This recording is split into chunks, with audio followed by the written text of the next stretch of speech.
अस्सलाम वालेकुम गाइस, उम्मीद करता हूँ कि आप सब लोग खैरियत से होंगे। गाइस, इस वीडियो में हम जॉन डन की एक मशहूर पोइम सॉन्ग को डिस्कस करेंगे। सॉन्ग जिसका बाद में पब्लिक ने नाम इसके फर्स्ट स्टैंजा की फ़र्स्ट लाइन से शुरू किया, जिसे go and catch a falling star रख दिया गया और बाद में ये पोइम इसी नाम से मशहूर हो गई। Go and catch a falling star मतलब सॉन्ग पोइम जॉन डन की डेथ के बाद पब्लिश की गई। ये 3 स्टैंजा पर मुश्तमिल है और इस पोइम को ख़ास कर जॉन डन ने जवान लड़कों के लिए लिखा। जवान लड़के जिनका ये ख्याल है कि जो लड़कियां खूबसूरत होती हैं वो वफ़ादार नहीं होती। तो चलते हैं पोइम की तरफ। Let's begin. Go and catch a falling star. Guys, इस स्टैंजा को शुरू करने से पहले मैं आपको बताता चलूँ कि इस स्टैंजा में जॉन डन किसी दूसरे शख्स को जो उनसे मुखातिब है उसको 7 इम्पॉसिबल टास्क देते हैं, मतलब ऐसे काम जिनका करना या होना नामुमकिन है। तो चलते हैं पोइम की तरफ। Go and catch a falling star. पहला काम, जाओ और जाके टूटते हुए तारे को पकड़ के लाओ। Get with child a mandrake root, या फिर मैंड्रिक रूट मतलब इंसान की तरह दिखने वाली जड़, या फिर इंसान की तरह दिखने वाली जड़ के साथ इंसानी बच्चे को जन्म दे के दिखाओ। Tell me where all past years are, या फिर मुझे ये बताओ कि गुज़रा हुआ वक्त कहाँ गया। Or who cleft the devil's foot, या फिर मुझे ये बताओ कि जो शैतान है या डेवल्स हैं इनके पाँव को किसने चीरा या किसने चीरा दिया। क्रिश्चियनिटी में डेवल्स के पाँव, क्रिश्चियनिटी में माना जाता है कि डेवल्स यानी जो शैतान होते हैं इनके पाँव के दरमियान चीरा होता है, लेकिन हम मानते हैं कि जो डेवल्स होते हैं इनके पाँव उल्टे होते हैं। Next, teach me to hear mermaids singing, या फिर मुझे ये बताओ कि मैं जो जल परियाँ होती हैं उनकी सिंगिंग को कैसे एंजॉय करूं।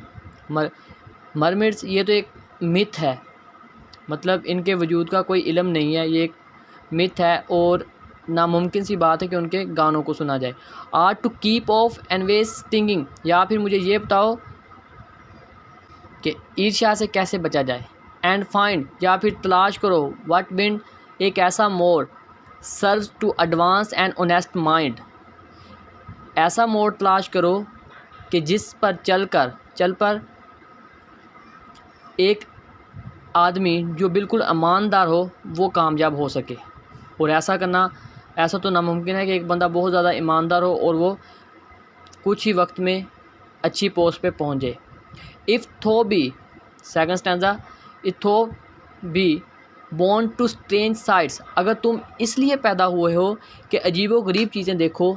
थिंग्स इनविजिबल टू सी, ऐसी चीज़ें जिनका कोई वजूद नहीं या चीज़ें नज़र नहीं आती। राइट 10,000 डेज़ एंड नाइट्स, तो 10,000 दिन और रातों का सफ़र करो।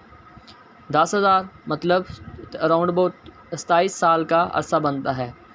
Till as snow white hairs on the, तब तक सफ़र करो जब तक तुम्हारे सर के बाल स्नो की तरह सफ़ेद ना हो जाएं।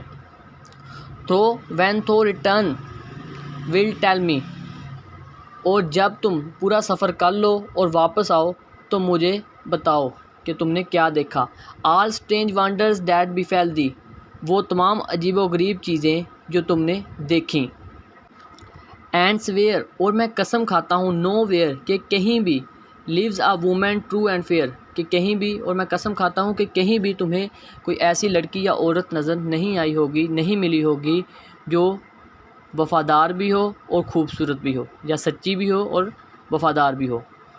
इफ़ थो find was not one let me know, और अगर तुम्हें ऐसी औरत मिल जाए 27 साल के अरसे में अगर ऐसी औरत मिल जाए तो मुझे बताना। सच अ पिलग्रिमेज वर स्वीट, और अगर ऐसा हो जाए कि लड़की मिल जाए तो ये बहुत अच्छा होगा, एक मिरेकल होगा तुम्हारे लिए। Yet do not I would not go, अगर तुम मुझे बता भी दोगे कि तुम्हें ऐसी लड़की मिल गई तब भी मैं उससे नहीं मिलूँगा। तो एट नेक्स्ट डोर वो माइट मीट, हो सकता है कि वो मेरे साथ वाले रूम में हो या मेरी हमसाई हो, तब भी मैं उससे नहीं मिलूँगा। अब तो उससे मिलना चाहिए, क्योंकि वो तो जॉन डन तो कह रहे थे कि तुम्हें ऐसी औरत नहीं मिलेगी, और जब अब मिल गई है तो उनसे मिलना नहीं चाहता। तो अब जॉन डन रीज़न बताता है कि क्यों नहीं मिलना चाहता। थो शी वर ट्रू, अगरचा वो सच्ची है, वफ़ादार है। व्हेन यू मीट हर, जब तक तुम उससे मिले होगे। एंड लास्ट, और जब, आखिरकार।